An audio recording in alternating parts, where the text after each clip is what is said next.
ओम नमः शिवाय। ओम तत्पुरुषाय विद्महे महादेवाय धीमहि तन्नो रुद्रम प्रचोदयात्। पवित्र श्रावण मास, ये श्रावण मासरे आपण मानंकु देवदेव महादेव कृपा प्राप्ति हो एति केवल कामना करने सहित महादेव पाखरे अनंत कोटि दंडवत करुचु, महादेव पाखरे गुहारी करुचु। महाप्रभु आपण को निश्चिंत भाव में आनंद रखु।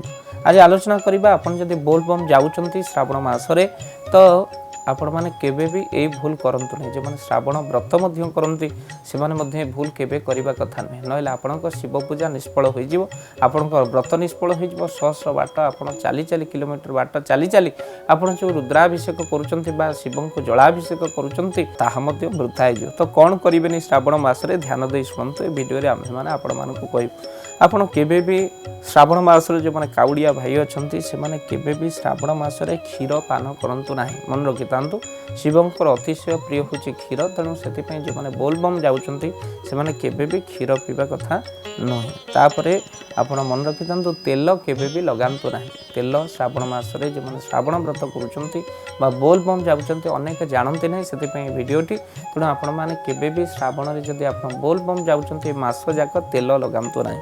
ता सहित आपण मन रखितांतु केबे भी आपण दाढ़ी निश एगुड़िक क्षीयर होंतु नहीं, छुट्टी काटंतु नहीं, जहाद्वारा आपण ऊपर शिव कृपा बर्षिया प्रतिबदले शिवंकर कोप रही है। तो निश्चिंत भाव में आप निष्ठापर भाव रुहतु। शिवंकर जटा जहाँ जंजाल को बांधी देइचंती, शिवंकर दाढ़ी जहाँ दृढ़तार प्रतीक। आउ भक्तबंधु दाढ़ी जार नहीं, लोक मैंने कहती तोर दाढ़ी निश ना तू माइचियाटा कि, तो अर्थात आपण कौन ना शिवं परी होइके जीवे। शिव जमते दृढ़तार प्रतीक जंजाल को जटा कर बांधी देइचंती, सेमती आपण शिवं पाखरे जाके पहुँचे, शिवं को जलाभिषेक करेंगे। भक्तबंधु एक कथा को आप मानतु, केबे भी श्रावण मासरे आप बासी द्रव्य खातुनि, मन रखिता बासी खाइबेनि केबे। ता सहित श्रावण मासरे केबे भी आपण मन रखि थांतु, श्रावण मासरे केबे भी आपण कौन करेंगे ना, श्रावण मासरे केबे भी मद्यपान करंतु नाही। मन रखि थांतु, बहुत लोग निशाग्रस्त अच्छा, निशा भी केबे भी सेवन करने कथा न, श्रावण व्रत निष्फल हो जाए। तो से आपण वृथा कलहरे मानी मकदमारे केबे भी फसंतु नाही। ये श्रावण मास गोटे निष्ठार मास, जेहेतु आप व्रत करिसंती केबे भी आपण कली झगड़ा ए भितर पसंतु नहीं, आ वृथा कली केबे पसंतु नहीं। तापरे श्रावण मास आउ कौन करेंगे, श्रावण मासरे केबे मली वस्त्र पिंधतु नहीं। मन रखि व्रत निष्फल हो जाए। अनेक कहते आम नुआ वस्त्र पिंधिकी जाऊँ, नुआ वस्त्र नु धुआ वस्त्र हेले भी चलो। तेणु प्रत्येक दिन वस्त्र धुआ पिंधा दरकार, कहीं आपड़ जाणिकी आनंदित हेबे। अनेक जिनस आम जापरूने जहाँ आमर स्वास्थ्यगत समस्या को बढ़ी थाए, घरे वास्तु को दुर्बल करें। वास्तुशास्त्र में लिखाई केबे भी आपण कबाट उपर निजर पालटा वस्त्र को पकातु ना। केबे भी मली वस्त्र आपण गोटे दिन पर 2 दिन भितर आपण केबे भी मली वस्त्र को पिंधन, जहाँ मली हो जाए। मली वस्त्र पिंधे मन में मानसिक चिंता बढ़े, मनीष को कौन रोगग्रस्त कराए। तो से श्रावण मासरे जेहेतु आप शिव उपासना करुँचे, केबे अपरिष्कार वस्त्र मली वस्त्र केबे भी पिंधतु ना, ये कथा निश्चिंत भाव में मानिबे।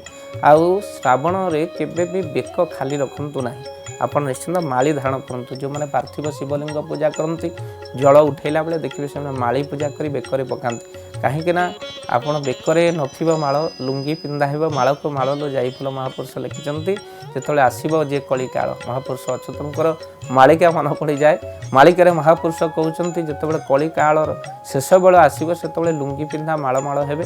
आउ कौन हेबे ना, बेकरे नथिबो माल, बेकरे माल धारण करेंगे, बेकरे कहार गोटे माली रही।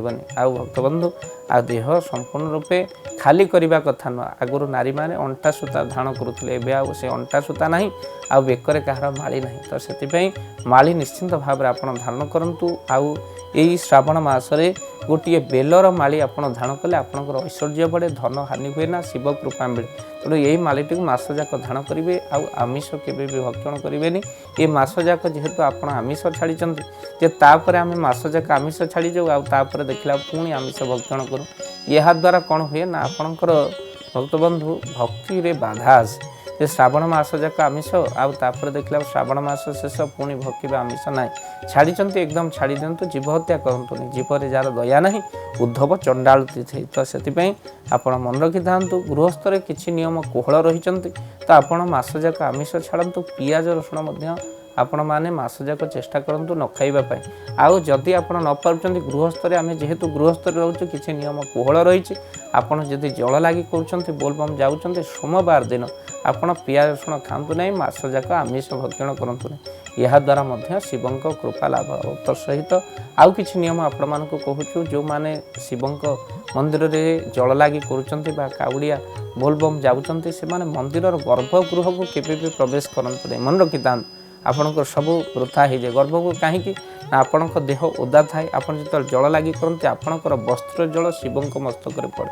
तेणु देहर लुगा पानी जदि शिव पड़गला आपण पुण्य बदल में पाप अर्जन करते तो से ब्राह्मण देवता हस्त में जल चढ़ातु बोले दूर रही सावधान पूर्वक जल लगी कर आपणकर वस्त्र जल किभली भाव में शिव मस्तक न पड़ू ता द्वारा क्षयक्षति होता है अनेक माँ मैंने जाऊँगी शिवलिंग उपर जल लगी करुँच बोलबम जाऊँच से जानिबार आवश्यकता अच्छी से वस्त्र ओदा होता है से वस्त्र जल छिटिकी पड़ार अच्छे शिव तेणु माँ मैंने गर्भगृह में बहुत जगह मुझे देखिले पशि जागुड़िक जमा भी नियम नुहे नंदी पछरू आपण मैंने प्रणाम करिवार आवश्यकता अच्छी तो से आपण ब्राह्मण देवता द्वारा जला लगी करूँ पार्थिव लिंग जो रही बाहर जो लिंग रही से लिंग उपर जल लगी जल लगी कला बेले यही कथा को निश्चिंत भाव में पुणी आपन को अनुरोध करूँ जो मैंने बोलबम यात्रा कर शालीनता बजाय रखु शिव ना नानादी प्रकार तात्सल्य कर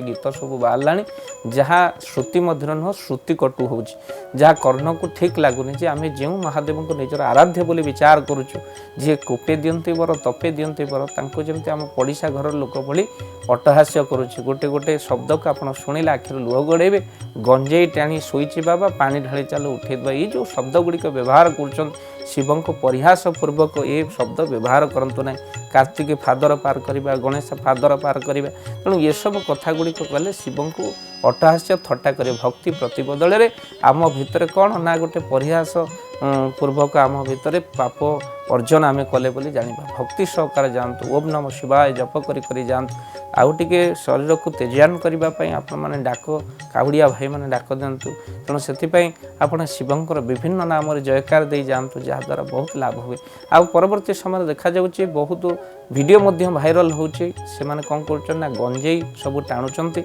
आ मद्य पीउचंती अनेक लोक शिवंकर वस्त्र पिंधुचंती बोलबम वस्त्र पिंधुचंती से मद्यपान करुचंती समस्ते से भली नुहे किंतु जो भली जनक पई आउ जने जेमती बदनाम हैला भली आम धर्म को कई थट्टा न करंतु आम धर्म को कई परिहास न करंतु तेणु निश्चिंत भाव में एक कथा को आपको विनम्र पूर्वक ये चैनल माध्यम निवेदन कर मानतु जहाद्वारा आपण मैंने शिव कृपा प्राप्ति करेंगे जल उठेबा ठारू मंदिर पहुँचा पर्यंत ओम नमः शिवाय ये मंत्र को जप करंतु घंटी बजे आपण मैंने राम नाम ही उच्चारण करंतु मंदिर अर्ध परिक्रमा करंतु अनेक अच्छा मंदिर पूरा परिक्रमा कर शिव मंदिर पूरा परिक्रमा करने कथा नुहे पादुक कुंड ठार आप रिटर्न करेंगे शिवंकर डाहाण पटु परिक्रमा आरंभ करंतु जो पादुक कुंड पुणी रिटर्न करंतु नंदी पर्यंत पुणी आपण मैंने माँ पार्वती को प्रणाम करंतु गणेश उपर दुब आउ अरुआ चाउल चढ़ातु जल चढ़ातु यह द्वारा बहुत पुण्य अर्जन करते आपण श्रावण मास एक महासुयोग जहाँ आप करेंगे ना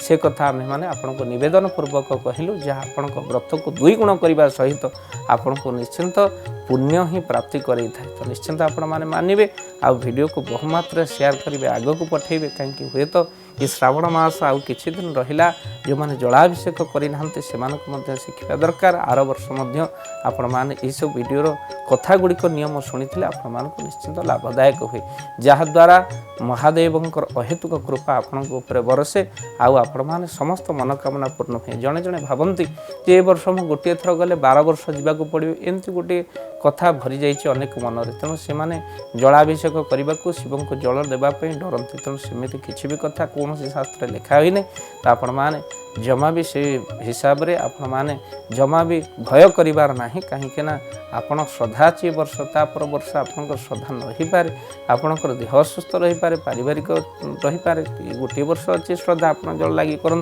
तार पुण्य फल मिलता है तेणु जिते वर्ष महादेव पाखे जल लगी करेंगे ताहा पुण्यदायक होता है कहीं श्रावण मास आपण मन रखी था पुणी एक नियम रही आपड़ जदि विवाह कर तो विवाह आपण शारीरिक संपर्क श्रावण मास व्रत ସ୍ୱାମୀ ସ୍ତ୍ରୀର ଶାରୀରିକ ସମ୍ପର୍କ ମଧ୍ୟ ବର୍ଜନ କରାଯାଇଛି।